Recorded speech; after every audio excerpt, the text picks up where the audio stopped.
sa juba tööl? Tšau. Jah, siin päike alles tõusis, aga ma otsustasin, et isegi peale eilset pidu peaks ikkagi hommikul korralikult alustama ja kühveldasin mingi vana segu hunniku ära. Nüüd proovin seda viia aia taha, aga siis ma jäin mõttesse enne, kui ma seda kühveldamist tegin.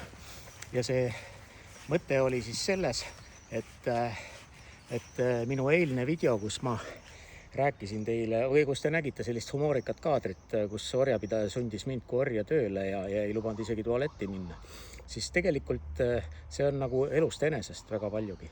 Ja see elust enesest tähendab seda, et mitmedki erinevad uuringud näitavad, et tavaline palgatöötaja, kes käib hommikul tööl, vihkab oma tööd. Ta ei taha sinna minna, ta ei taha seda teha. Ja see on muidugi inimlik, et me nagu proovime seanahka vedada või nagu vanasti öeldi, mõisa köis, eks, las lohiseb. Ja nüüd on nagu kaks võimalust, et mis selle vastu aitab. Ja selle vastu aitab see, et sa kas teed edasi oma tööd väga sitalt ja mittetahtlikult või siis sa valid omale töö, mis sulle meeldib.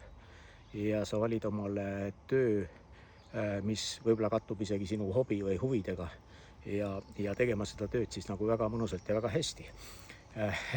Kui sa arvad, et selline mõttekäik võiks muuta sinu elu, siis on sul vaja teha ainult esimene samm.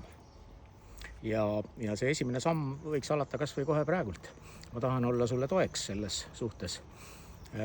Pane siia postituse alla üks like ja kutsu sõprasid ka vaatama seda ja kes tunneb ära, et ta on nüüd valmis võtma oma elus ette muutusi, siis kirjuta kommentaari sellest, mida sa teed, missugune on sinu esimene samm.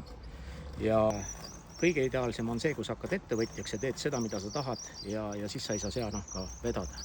Kui sa ettevõtjaks ei hakka või ei taha hakata, siis orjasta raha enda jaoks ära. Raha on kõige parem ori.